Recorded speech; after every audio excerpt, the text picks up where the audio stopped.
Melissa Harper sat at the defense table, her hands folded, her expression cool and composed. Across the room, the prosecutor's voice thundered, sharp with accusation. "You're lying!" he barked, slamming his fist onto the table. Gasps rippled through the packed courtroom. But Melissa, she didn't flinch. Instead, she tilted her head slightly, the faintest trace of amusement flickering across her face. "Am I?" she asked, her voice dangerously calm. "Or did I just prove that you're the one twisting the truth?" The courtroom erupted into whispers, tension thick as a storm cloud. Judge Carter's gavel came down hard. "Order in the court," he commanded, but the damage was done. Every person in the room had just witnessed something unthinkable. A 21-year-old woman, standing alone, dismantling the prosecution's case like a seasoned attorney. Judge Carter, known for his unwavering discipline and ruthless rulings, leaned forward, studying the papers in his hands. His usual commanding tone wavered. "Miss Harper," he said, narrowing his gaze, "you passed the bar at 19? Silence. A thick, unmoving silence filled the room. The jurors, the reporters, the courtroom spectators, all frozen, waiting. Then Melissa smiled. "Yes, Your Honor. Now may I continue?" The judge swallowed, exhaling slowly. This case was no longer just about guilt or innocence. It had become something far bigger. And Melissa? She wasn't backing down. The prosecutor shifted uncomfortably. He had underestimated her, just like everyone else had. But that was his mistake. Melissa had spent years preparing for moments like this. She wasn't here for recognition or applause. She was here because she refused to let injustice win. And today, she would prove it. Melissa Harper wasn't supposed to be here. A 21-year-old woman standing alone in a courtroom, going head-to-head with seasoned attorneys? It sounded impossible. But for Melissa, this fight had started long before today. She grew up in a quiet Chicago suburb, raised by her grandmother Eleanor, a retired school teacher who always told her one thing: knowledge is power, but wisdom is knowing how to use it. And Melissa? She had both. By the time other kids were playing with dolls, she was reading law books. At 14, she was debating college students. By 19, she had passed the bar exam, a secret she kept because she never wanted fame. She never wanted the spotlight. But then she met Lily Anderson, a single mother of two with nowhere to go. Her landlord was evicting her on a lie, claiming she had violated her lease, just so he could raise the rent. Melissa saw injustice, and she wasn't the type to look away. She took Lily's case, digging through legal documents, uncovering lies, finding inconsistencies that others had missed. She sent letters to the landlord. He ignored them, so she filed a lawsuit. And now, here she was, standing in front of a judge, defending a woman no one else would. But what no one in this courtroom realized, not the judge, not the prosecutor, not even Lily, was that Melissa wasn't just here to win.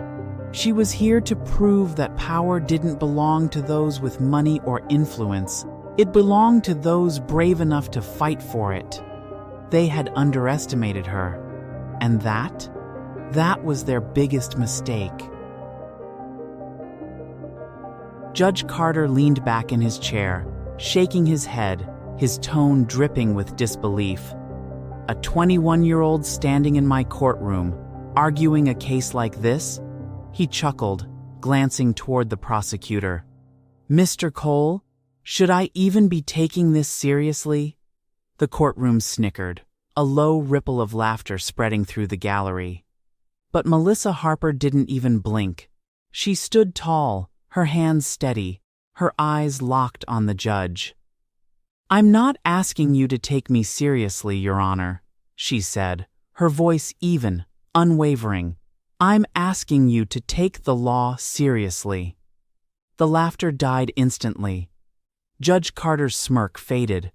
Mr. Cole cleared his throat. "Your Honor, this is absurd. This girl has no real authority." Melissa's expression remained cool.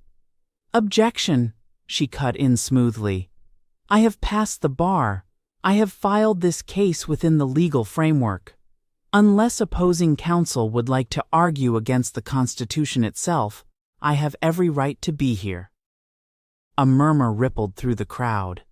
The judge studied her, tapping his gavel against his desk. "Fine," he said, exhaling. "Proceed." Step 1. Complete. Melissa turned toward the jury, her voice sharp, confident. "This case isn't complicated," she began. "Lily Anderson, a hard-working single mother, paid her rent on time every month. Her lease agreement is clear. Yet, her landlord decided he wanted more money, so he fabricated violations to force her out." She turned to the landlord's table. "Mr. Reynolds, would you care to explain why you served an eviction notice before even conducting an inspection?" Reynolds shifted in his seat. The prosecutor opened his mouth to object, but Melissa was just getting started. Melissa Harper could feel the case tilting in her favor until the courtroom doors burst open. 2 uniformed police officers strode in, their presence sending a wave of murmurs through the packed courtroom. The bailiff hurried to the judge's bench, whispering something that made Judge Carter's expression harden. Then, he looked up. "Miss Harper," he said, his voice suddenly colder. "You need to come with us for questioning." Gasps rippled through the gallery.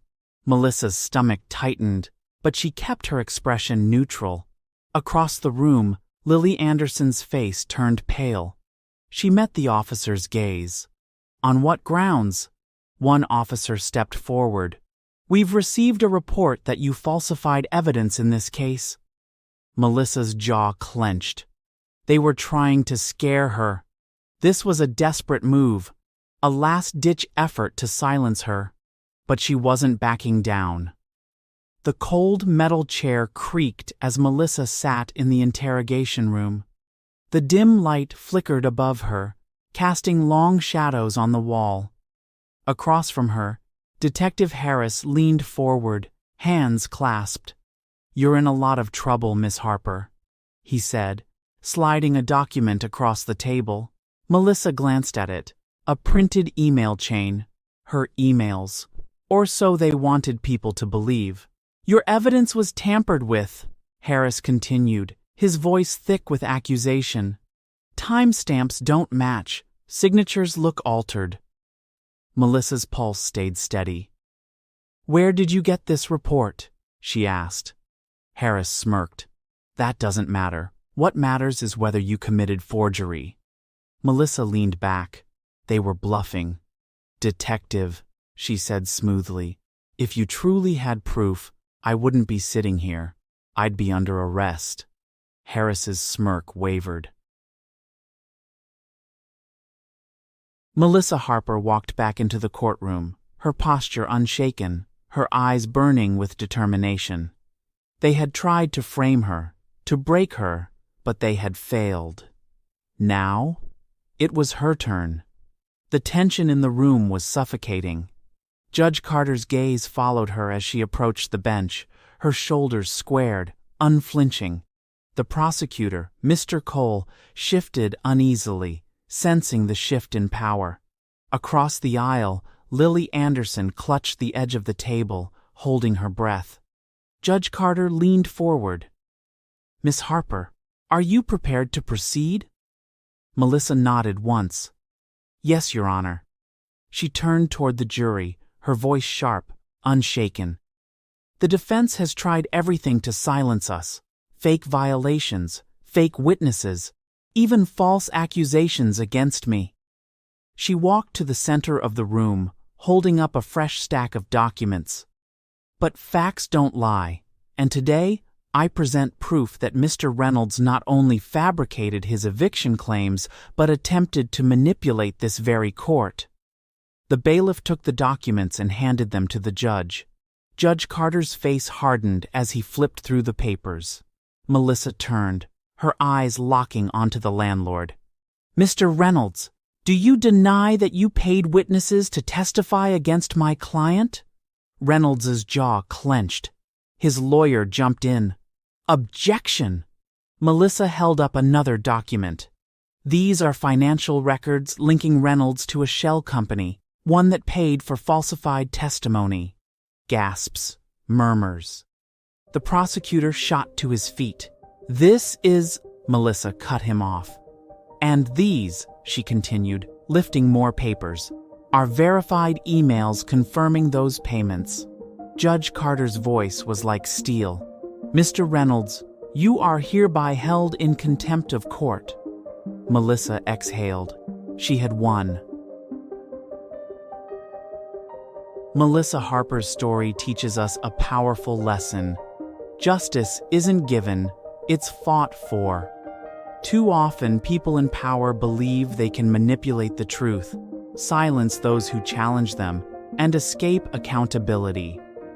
But Melissa proved that one person with courage, determination, and knowledge can expose corruption and demand change. She refused to be intimidated, refused to back down, and in the end, the truth won. This lesson applies to all of us. Whether in the courtroom, workplace, or everyday life, never let fear stop you from speaking up. People may try to dismiss you, doubt you, or even break you, but integrity and persistence are stronger than any lie. Change happens when ordinary people refuse to stay silent. Stand firm, fight for what's right, and remember, the moment you stop fearing those in power is the moment they start fearing you. Justice belongs to the bold.